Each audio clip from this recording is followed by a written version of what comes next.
ไล่แถม BMC แอมจะก็วักเข้าที่ในเว็บไซต์แห่งอันหนึ่งจะไหนคะเนาะไล่เติม BMC ก็แม่เมื่อเข้าค่ะBMC เนี่ยห้ามเป็นอันไรพองหลานในเมื่อเข้าค่ะซื้อโคของได้ค่ะนะเฮาเลิกซื้อเป็น BMC ห้ามจะก็เฮาซื้อเป็นโยโย่5เนี่ยมันได้ให้เลิกเมื่อเข้าค่ะซื้อโคของนั่นค่ะเมื่อเข้าค่ะซื้อโคของได้เนี่ยมันได้ให้เลิกตอนที่ไหนค่ะเนาะว่าเฮาได้ซื้อโยโย่ห้ามจะก็เฮาได้ซื้อ BMC บ่เต็กเข้ากว่าตีหิมในค่ะนะตีหิมตีไหนเนี่ยเต็กใส่ที่ไหน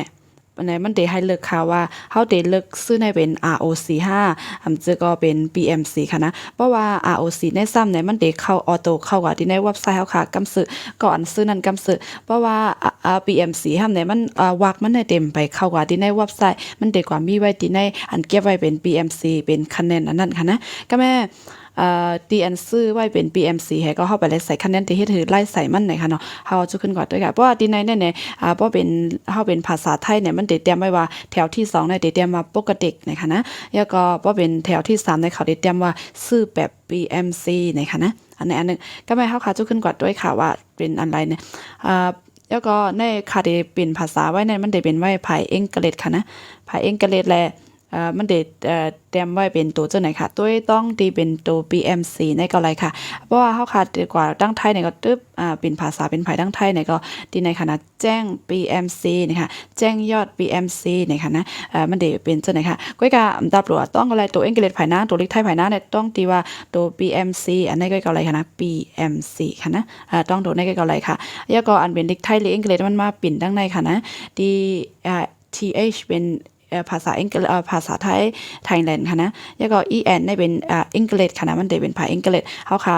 หมอลิกไทยก็เด็กเป็น TH ก็ให้มันเป็นลิกไทยไหลที่ในเว็บไซต์เฮาเพราะว่าเฮาหมอลิกไทยให้ก็เฮาด้วยได้อังกฤษอีออดก็เฮามาเด็ก EN นะให้ก็เป็นตัวลิกอังกฤษค่ะนะได้ก็ค่ะที่เฮ็ดไว้เป็นลิกไทยไว้ให้ก่อนค่ะนะก็แม่ตอนนี้ในเฮาก็จุขึ้นซื้อเป็น BMC เนี่ยเฮาก็ขึ้นเต็กขอดีนะคะตึ๊บปเต้เขาว่าที่นายยอดเนี่ยติมาออกมาหนาในค่ะนะหนาในเนี่ยตีอันเป็นสีเขียวๆจะเนี่ยเป็นเตียนเฮาซื้อของไว้ค่ะแล้วก็อันเป็นตั้งในค่ะนะตีอันเป็นผายตั้งในเนี่ยเป็นพีวีตีอันเฮาขาตั้งตึกเลยว่าเหก็อันเฮาขาอำไปได้ใส่ค่ะนะอันเฮาขาไปได้ใส่ก็แม่มันได้มีอยู่ตีกึดไว้8ปาก33ผายตั้งในก็ได้เป็นคะแนนเฮานั่นน่ะเนี่ยบางแถวได้ก็คัดใส่ไว้ให้ก็มันก็อำเบี้ยวค่ะเป็นศูนย์เดียวนะบางแถวก็แม่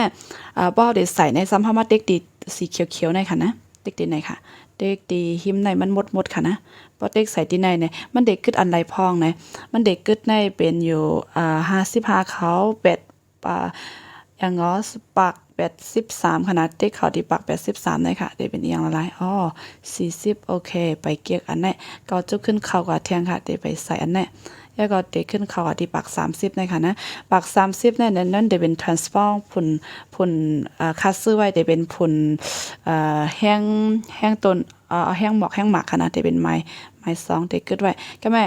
เฮาคาตีใส่ปันหั่งไผ่ในเฮาคาจุขึ้นมาตีหิมในมันค่ะตีเป็นเว็บไซต์ในขณะที่ข้องเหลืองๆเนี่ยตีอันข้องเหลืองๆเนี่ยเฮาก็จุขึ้นมาเต็กตีไหนค่ะเต็กตีไหนcopy เฮาก็เฮาได้ใส่บันเว็บไซต์อันใดก็เฮาก็จุขึ้นcopy เอาว่าหมายเว็บไซต์นั้นมาวางแล้วก็ขึ้นมาเต็กตีตรวจสอบตีว่าเฮาขาเจ็ดทัดด้วยว่าจังมั่นใจจื่ออันเฮาขาใครใส่นั่นเฮาก็จุขึ้นมาวางปึ๊บ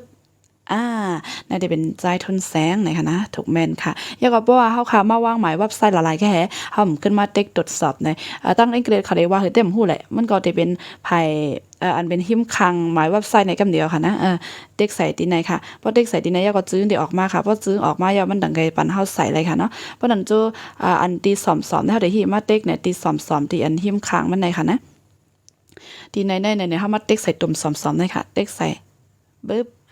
เฮาซื้อ2เต้าในก็เด็ก2กรัมเฮาซื้อ1เต้าก็เด็ก1กรัมค่ะนะเฮามาด้วยโดนนับเดียนเฮาซื้อโคนั่นไหนเฮาด้วยดีหิมในค่ะเป็น1เต้า2เต้าเนี่ยก็ไม่ค่ะก็ได้ใส่ก็อันแน่นตั้งก่อน